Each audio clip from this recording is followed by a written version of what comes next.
السلام عليكم ورحمة الله وبركاته. ازيكم يا جماعة، عاملين ايه؟ احنا النهاردة جايين لكم يوم مش عيد. النهاردة عيد ميلادي الجميل اللي بستناه كل 12 شهر.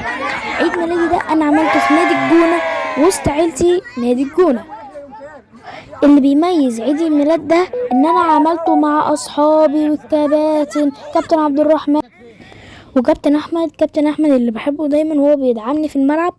وده بقى كابتن رامي المنضم حديثا لأسرة نادي الجونة الصغيرين. كابتن بيمرنا، بحبه، اللي تشرفنا بوجوده. وده كابتن طاهر من أجدع مدربين في الجونة. طبعا ده يحيى، وده أحمد سامح، وده عم مصطفى، ودي رزان، ده معاذ، ده محمود سعودي، وده براء. دي بقى طبعا هدية سيف صاحبي وحبيبي، وده حسين، وده براء. الدنيا دي برفان حلو قوي، ودي اخته. فما شاء الله كل شهر منكم استنوا في حلقة جديدة. 7 6 5 4 3 2 1 0.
طيب يا مصطفى، ويا رب السنة الجاية كده إن شاء الله تكون أحسن بالنسبة لك في كل حاجة، في البيت وفي الدراسة وفي النادي إن شاء الله، وتحقق كل اللي أنت بتحلم بيه. سنة طيبة مصطفى، وأنا 100 سنة، والسنة الجاية تبقى تعرف تجيب أجوان أكتر إن شاء الله. ان شاء الله. سنة طيبة مصطفى، عقبال مليون سنة، أشوفك أحسن لعيب في مصر. وديشة، كل سنة وأنت طيب يا صديقي. يا رب عقبال 100 سنة بصحة وسعادة وهنا كده، وأشوفك أحسن كابتن في الدنيا. love you so much and miss you قوي.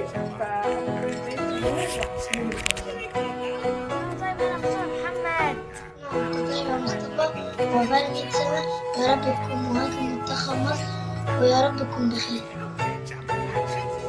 كل سنة وانت طيب يا مصطفى، عيد ميلاد سعيد. ان شاء الله تكون احسن مهاجم في مصر ان شاء الله. كل سنة وانت طيب يا مصطفى، عقبال 100 سنة. كل سنة وانت طيب يا مصطفى، عيد ميلاد سعيد. كل سنة وانت طيب يا مصطفى، عيد ميلاد سعيد، عقبال 100 سنة. كل سنة وانت طيب يا مصطفى، عقبال 100 سنة. ويا رب تكون بخير. يا مصطفى، إن شاء الله عيد سعيد عليك حبيبي يا مصطفى، والهدية دي جميلة.